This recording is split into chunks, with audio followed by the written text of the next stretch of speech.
staying healthy, staying sexy, staying young is what living life is all about. And if you have doctors that have proven treatments that keep people young and healthy so they don't get sick, you want people to know about these treatments and that they exist. This episode is brought to you by Gainswave. Gainswave is a treatment done at your doctor's office to optimize erection quality without the need of Viagra, Cialis. It's non-surgical, there's no needles, and it has an amazing success rate. To find a Gainswave provider, go to gainswave.com. That's GAINSWAVE.com. This is Mark L. White with Health Hacks, and today I have Dr. Nazanin Moali with us, who's a sexologist, and it's great to always talk about sex with different doctors. It's an awesome topic. But I guess the first question is, what exactly is a sexologist? Great question. Thank you so much for having me. I'm very excited to be here. So I'm a clinical psychologist who specializes in the science of sex and pleasure.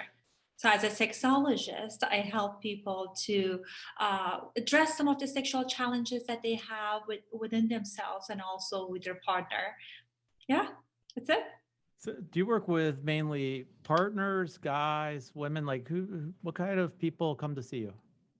Great question. So I see a number of different kinds of patients. So I see some individuals who are coming in because they're struggling with some sexual challenges. Could be sexual worries, could be sexual dysfunctions. I see both men and women. And some of my clients are couples who are in the relationships that they're not having the sex life that they want. So I see two categories of couples. One is they don't have a sex life, the type that their sex life is really struggling. And the other type is they have a good enough sex life, but they want to take things in the next level. Okay, so great. I think it's fascinating. Yesterday was my 20th anniversary. Oh, congratulations. That's a huge milestone. It is. And I guess the question I have, I'm not going to say it's a challenge or anything, but how do you keep, like when you've been married for 20 years, 30 years, like how do couples keep their spark alive? Such an important question. And, I talk about it all the time in my podcast because many of the long-term couple, what they have is what we call leftover sex. So at the beginning of the relationship, one partner say, thank God we're not doing this kind of the behavior. The other partner say, we're not into that. So you left with same kind of routine for most couples that I see in my practice, same kind of routine, same kind of positions, and that can get old. Like even if you're having your favorite food over and over, you need some variety. So I think what's important is I talk about it all with all of my monogamous couples that I work with to talk about what do you want more of? Is it kind of having different kind of sexual experiences, different contexts, different positions, different fantasies? So it doesn't mean like if someone is a long-term relationship, they must have the same kind of experience. Go ahead. All of the above. all of the above. It's like I go to a restaurant, I'm a foodie. I like to eat all kinds of food, all of the above. But if I'm with my wife and all she likes is fried chicken, how do you get her to try the different types of food? I think you might think her favorite food is fried chicken, but maybe you haven't talked to her in depth about it. What's interesting that there was this new research study that looked into why people think women in long-term relationship have low desire. What the researchers discovered that women, they don't have low desire. They're not having desire for the kind of a sex that they're having. I'm not talking about your wife. I'm sure that your sex life is wonderful, but I think that like women also, they require novelty, different kind of experiences. So what I do with the couple I work with, we talk about a range of different things that they can explore. I give them some suggestions. I have lists that I share with them, and they each partner choose things that they are interested or curious to explore. And there's this galaxy of options. And sometimes with even changing things slightly, kind of doing the version 1.2 of what you already doing can be completely providing different kind of excitement and it can energize the sex life. I guess, how did you get into this? It's fascinating. You're Persian, right? Yes. You know, it's and you think like, you grew up in Iran? Yeah, I did. I moved here when I was 17. When did you decide you wanted to specialize in sex, especially coming from, I would assume it's a very conservative culture?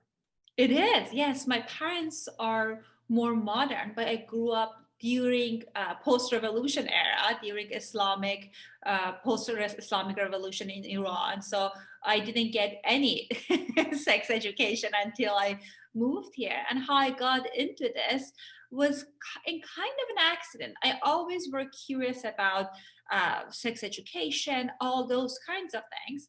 But when I became sexually active, I struggled with experiencing painful intercourse. And I went to a couples therapist. I always been in therapy. I was in kind of grad program. We went to couples therapy, and for sessions after sessions, we were talking about the relationship. And our relationship was getting better, but we were not noticing any change in our sexual dynamic. And I got referred to this sex therapist, and she changed my life. I was like, oh God, with only few sessions of this, I can't get the sex life that I want. So then I thought, okay, this is something I want to pursue.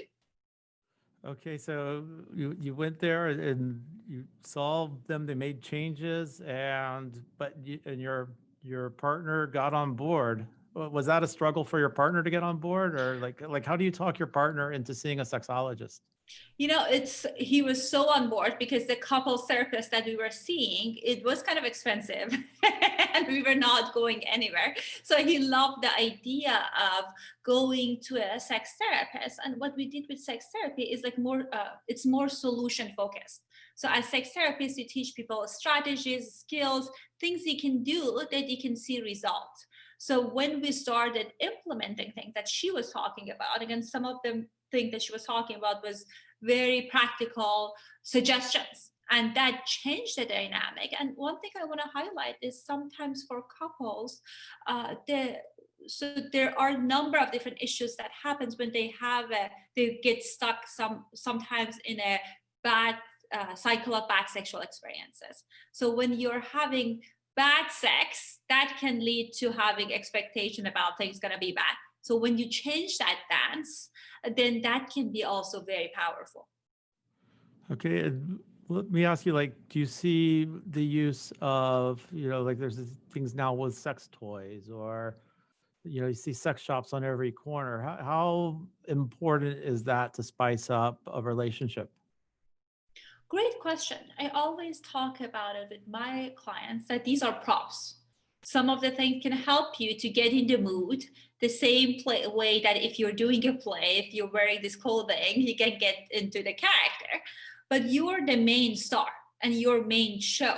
So I think it's important, especially for my female clients, when the couples are in a heterosexual relationship, that they create a context that they want.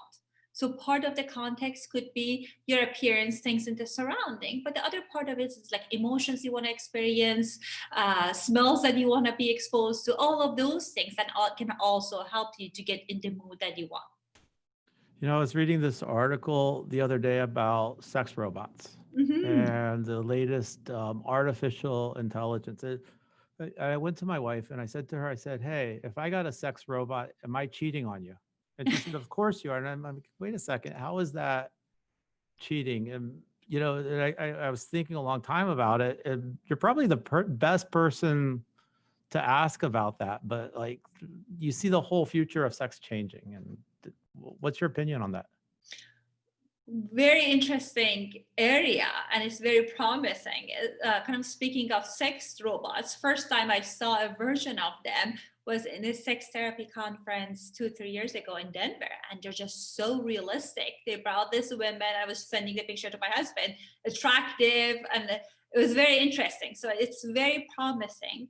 I think when it comes to that's something that's important to keep in mind is that what is your relationship agreement?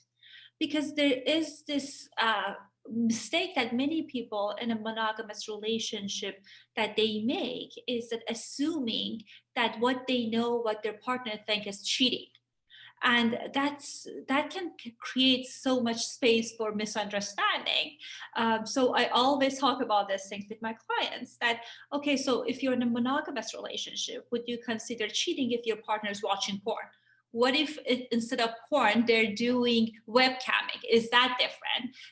Does it make a difference if they're going to strip club and getting lap dance? So all of these things can be different, and you get surprised how many times there are some nuances on what the partner think is cheating. And like anything else, you can negotiate those things in the relationship.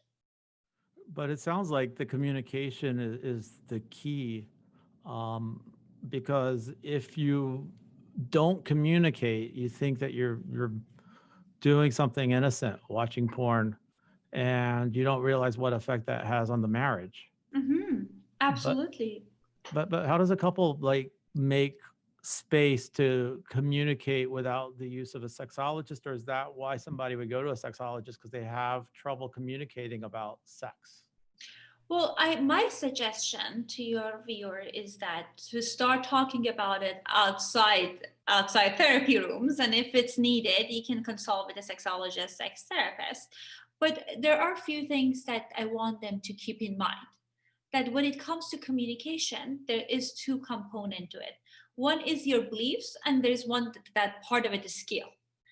So belief is that this kind of limiting, faulty way of thinking that you have about what the issue is. Because sometimes the issue is that the understanding that we have about this particular situation, this is what's getting in the way. I can elaborate on that if that's useful. Sure, yeah, please do. So, for example, one of the limiting beliefs that I see that many couples have, that is, my partner knows what I like, or if he cares about me, he would do what I want.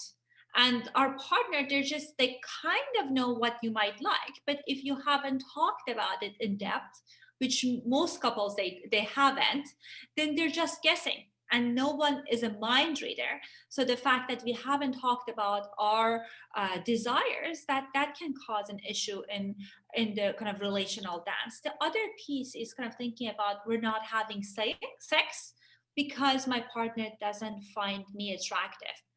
Sometimes that can be very discouraging, and that's why people get stuck in the sexless relationship. But sometimes the issue could be purely physiological. Well, I'm sure you have amazing, like really good stories for our audience, but like, what's the craziest fetish you've heard about? I don't think there's anything such a crazy fetish, right? You get surprised how people's fantasies and desires and sexual attractions are different. So I don't know. I don't want to label anything as crazy, but I've seen all range of things. Okay, but nothing like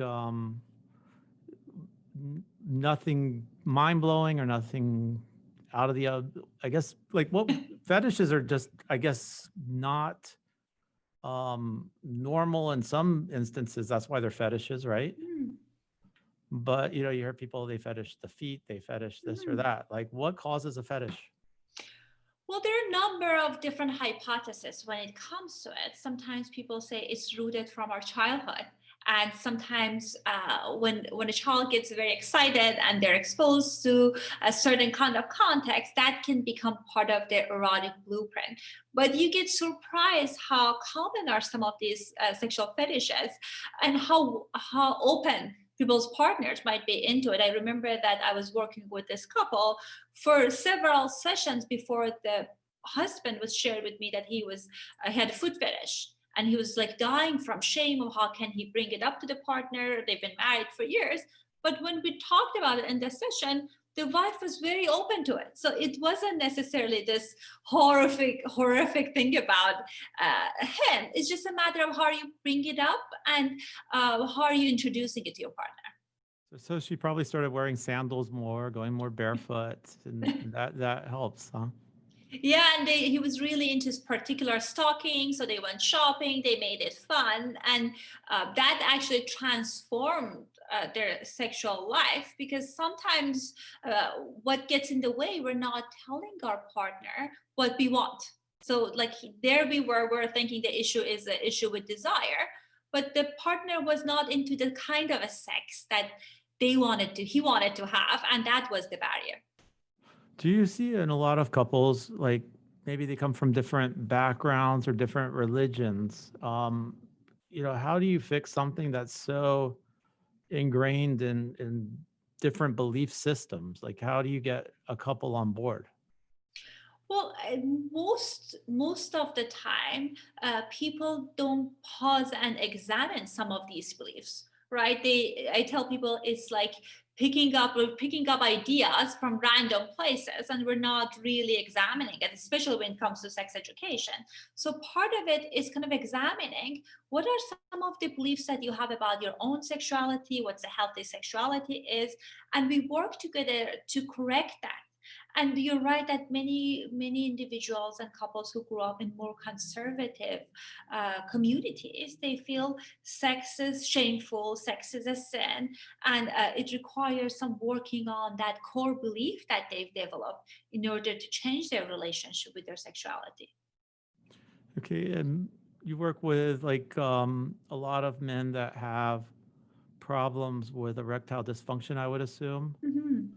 Now, one of the things I think the biggest thing I've seen or just observed is access to pornography. Mhm. Like when I was growing up, having a Playboy was a big deal in a magazine. And oh my God, there's boobs in that magazine. Now we don't even talk about it. Like my 12-year-old gets on a mobile phone and has access to anything and everything. But what we're not talking about is this actually harmful for society? Like as a sexologist, do you see huge problems with easy access to porn, but not just any porn, whatever a person wants porn? I think that's such an important topic. I feel like porn on itself, it's not a problem. I think that we have this huge gap when it comes to sex education. So people use sexual entertainment as a form of sex education. The same way if I was learning driving through watching a Fast and Furious movie. So of course I wouldn't learn how to drive if I was watching the movie like that. So I think there's a part of it kind of thinking about why am I using this porn for? So that's part of it. That definitely porn is purely entertainment. It's not sex education.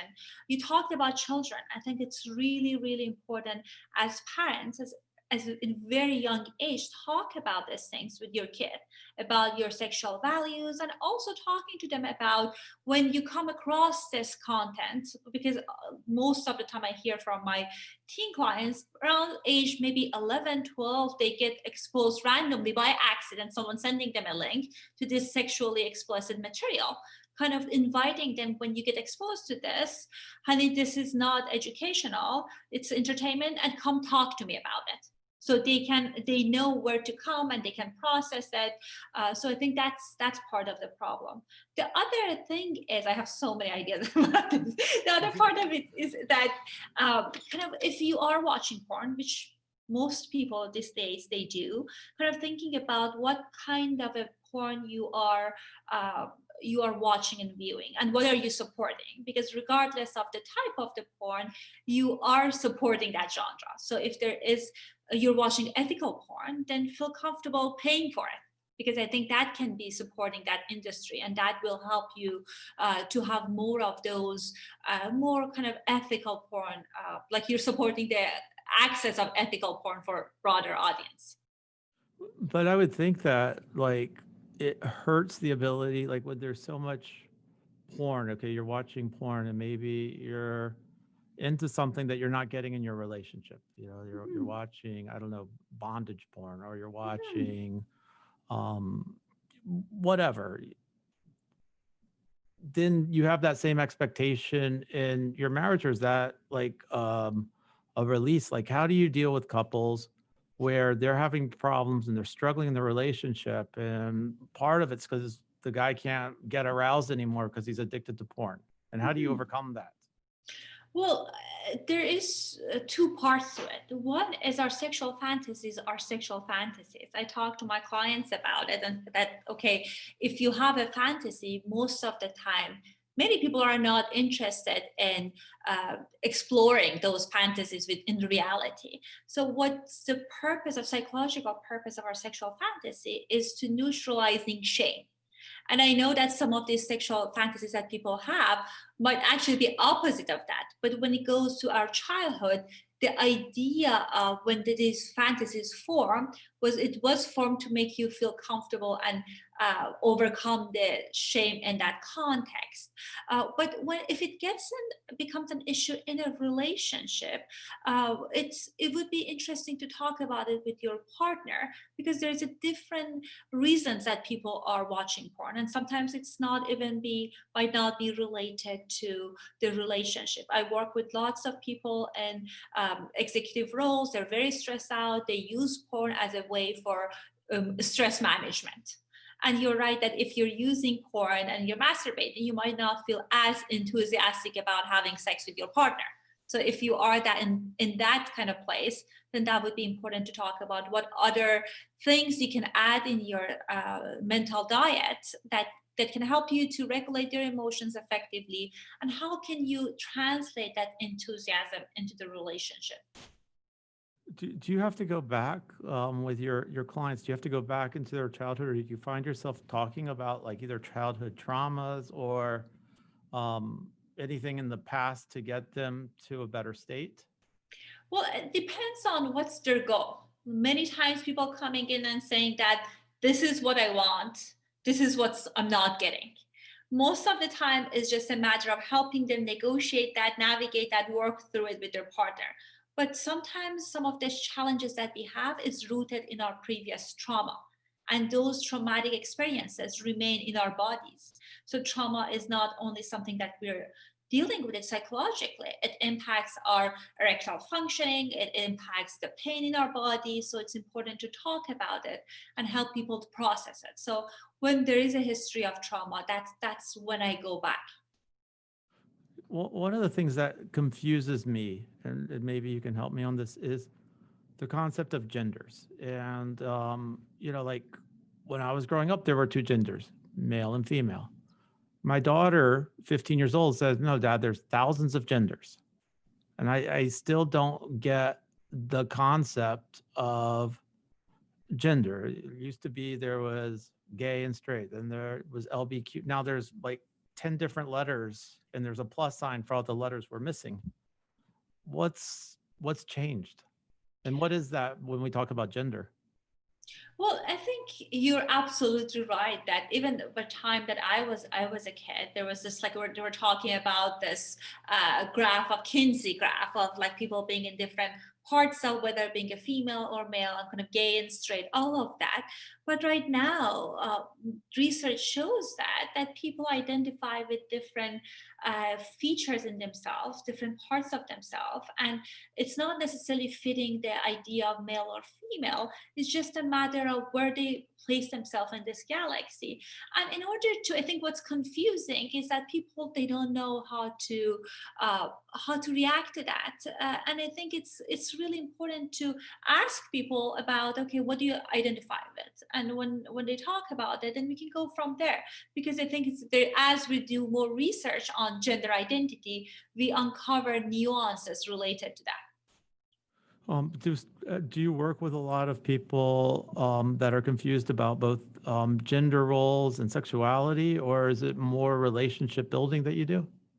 So I see mostly individuals who are, their relationship is okay, but they struggle with sexual challenges. So that's where my specialty comes. Sometimes when we're having lots of bad sex, it can lead to bad relationship or kind of like issues in the relationship. But my specialty is mostly around helping people with the sexual challenges. Do you see, like, as far as let's talk about, for example, erectile dysfunction. A lot of times when guys can't get aroused in the bedroom, what should they be doing? I mean, you know that Viagra is one of the most prescribed medications, but are there other things people should be doing, or what's challenging that with ED?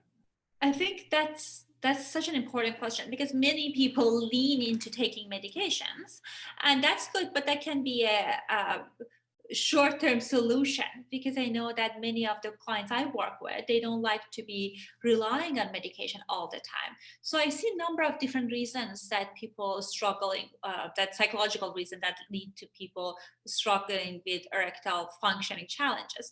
One is anxiety. So if you are anxious, then you will lose your erection. And one thing that you can do outside the bedroom is doing strategies that helps you with bringing down the baseline of anxiety. We have lots of promising studies showing the efficacy of mindfulness breathing exercises. And even with doing 10 minutes of breathing exercises, that can help you to feel more relaxed, and you can transfer that in the bedroom. So that would be one suggestion. The other suggestion I have for clients is like talking about these challenges that they have with their partner, and giving themselves permission to kind of introducing other things in the sexual play. Because if you all you're thinking about is, oh God, I'm going to lose erection, you will lose erection. But if you're thinking about, let me show up in this moment, let me try a number of different things, that can help people who are not struggling with necessarily physiological challenges to experience arousal. That's actually very interesting because we don't think about anxiety, and I think you're right. Like, it's like when I know I have to sleep well, and I said, "Oh my God, I have to fall asleep. I have to fall asleep. I can't sleep." Um, with women, do they have the same? Because obviously they don't have erectile dysfunction, but like, what do women struggle with? So I see a number of different challenges. One is women who are struggling with low to no desire. That's something that I see. Many people in my practice are struggling with not being able to experience orgasm. I work with many women that they're telling me that they faked orgasm all throughout their lives, and now they're in 30s and 40s, and they don't know how to experience orgasm. That's something else that I see. And also the other challenge is for women whose sex is painful. So penetration can be painful. Any touch around genital could be painful. So these are some of the challenges that women I work with, they struggle with. So, like, women that have problems achieving orgasm, is it the same thing with anxiety, or is it something else? It could be a number of different things. One, like the one that I see is, which is very common, is not knowing your body and not having enough education about your bodies. Because most women think that if I'm not able to experience orgasm through penetration, then there is something wrong with me. Maybe I need more penetration. But 2/3 of women experiencing orgasm with clitoral stimulation. So you gotta have some kind of clitoral stimulation during sexual play in order for you to experience orgasm. But you're right, there is this element of performance anxiety for women too, that their mind can be preoccupied with their self-image struggles, with am I attractive enough, with kind of thinking about why takes too long. All of these things can take people away from that moment and cause issues and lead people not be able to experience orgasm.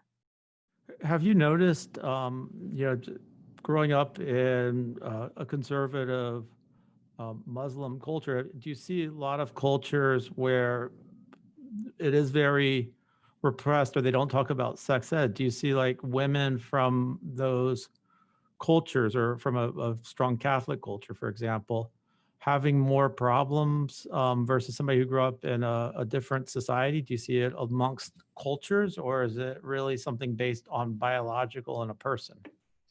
Well, there is a component of both. But you're right that when people grow up in a cultures that kind of has this message is sex is bad and sinful, then therefore at times they're not comfortable exploring their sexuality. They don't know their body, and they cannot communicate what works for them to their partner. So that can lead to kind of not being able to have fulfilling sexual experiences. Also there is this element of being comfortable with surrender, kind of like showing vulnerability during sex. And if our mind is completely preoccupied with all of these negative messages during our sexual experiences, we'll not be able to surrender, and we will not have this, we will not meet our sexual potential. Also, let me ask you about like S&M, or do you see that a lot, or the element of control or being controlled, or you hear about like 50 Shades of Gray. Do you see that a lot with clients that want to explore that? Yeah, and it's what's interesting is that many people incorporate this power exchange dynamics in the relationships, and they're not even aware of it. So it's a range of different things that people can do, whether it's a kind of sensory inhibition, kind of whether using different kind of a light pressure. It's not necessarily you have to have the dungeon to explore these things, but it's a matter of kind of adding, if you are interested, adding elements of it in the in your sexual play. And there are a number of different research studies that shows that many people, especially, it's interesting that one of my colleagues, he did research on sexual fantasies, and he found that one of the common sexual fantasies around Democrats were power exchange. Let me, I have to explore that. So when you say Democrats, you're talking about political Democrats and power exchange. Right. Are you saying that Democrats are more into sexual fantasies than Republicans? Or Excellent question. So the researcher, his name is Dr. Justin Lehmiller. He was a researcher in Kinsey Institute, and he did this huge survey of people and their sexual desires and fantasies.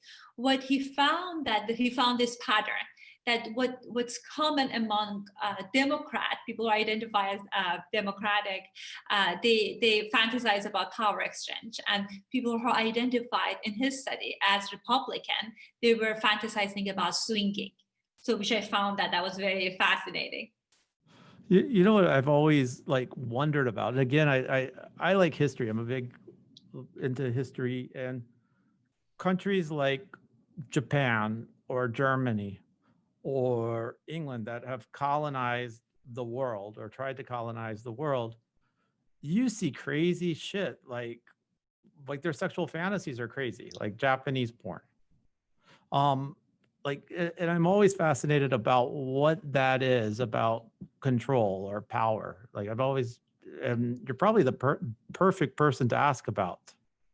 Well, I don't know if it's crazy versus diverse, because you're right that sometimes we internalize these taboo things that are in our environment. So among lots of my conservative clients, I see lots of excitement and exciting different ways that they do sexual play because how sex was bad and they were repressed. So we eroticize that shame, and we want to play it out. But you're right that there is an element of cultural piece to it, but in cultures that are not necessarily as repressed, and I know Germany and Berlin, they're not repressed for sure, but the culture that are repressed, then they have a diverse and more interesting kind of like a kinky sexual desires versus people who grew up in a more open-minded culture, then there's a more less element of that. So in cultures where there's these control elements, you see more kinky fantasies, and it's fascinating. I can talk about sex with you probably for days. But I want to thank you for your time. I've learned a lot. I learned if I want to meet Republicans, I go to a swingers club. If I want to meet Democrats, I go to the local dungeon. Well, that's what at least they're fantasizing about. But yes, that's a good start. Well, where does fantasy cross the line? I mean, that's, where does somebody who fantasizes about swinging or fantasizes about S&M, when does it stop being a fantasy? Is it just get overwhelming, or and does it cause problems when you're in a relationship? It kind of depends on whether people want to implement it in the relationship or not. Because if you want to implement it and your partner is into it, that can be very exciting for the relationship. But if your partner is not into it and it's a must, sometimes it's a preference. Sometimes you're thinking about, oh, it would be fun if I do more of this. For example, the foot fetish that we were talking about, that, okay, that if we're introducing this, it could be fun. But if our desire and arousal is very specific, that I only need this in order to get arousal, then your partner is not into that particular behavior. That's when the incompatibility could happen. But when that incompatibility happens and the guy or the woman goes out and does things that their partner isn't willing to do, is the guilt around the cheating or whatever you call it, or how does somebody get around that? Well, it's around 50% of the relationship that they never recover from the infidelity. But sometimes when the couples are open to learn from that experience, that can actually energize the relationship. Because if they are in couples therapy or sex therapy and exploring what led to this betrayal, then they can learn about what made the relationship vulnerable to that. Granted that not every single person who cheated, it's about the relationship. Sometimes we become a person that we no longer even recognize, and we want to experience different version of ourselves. That's why we cheat, and there's nothing to do with the relationship. But if there is a relational challenge, then within kind of doing therapy and within the work post betrayal, you can learn about how you can transform the relationship. So if somebody is listening to this and they want to get in touch with you, what's the easiest way they do that? Excellent. So they can check out my website, sexologypodcast.com. My email is there, and I would be happy to connect with them. Do you do remote consultations? You see people mainly remote, in person, both? So now during COVID, my practice is completely virtual. So I do video counseling. I see people in United States. I do coaching globally. So I'll do both. But I also, before COVID, my practice is in Los Angeles. So I was seeing people in person. It's really fascinating, and I hope people definitely listen to I'm going to listen to your podcast after this. It's amazing stuff that you're doing. And I really appreciate your time, Doctor. Thank you so much. It was lovely to talk to you, and thank you for having me on. Thank you very much.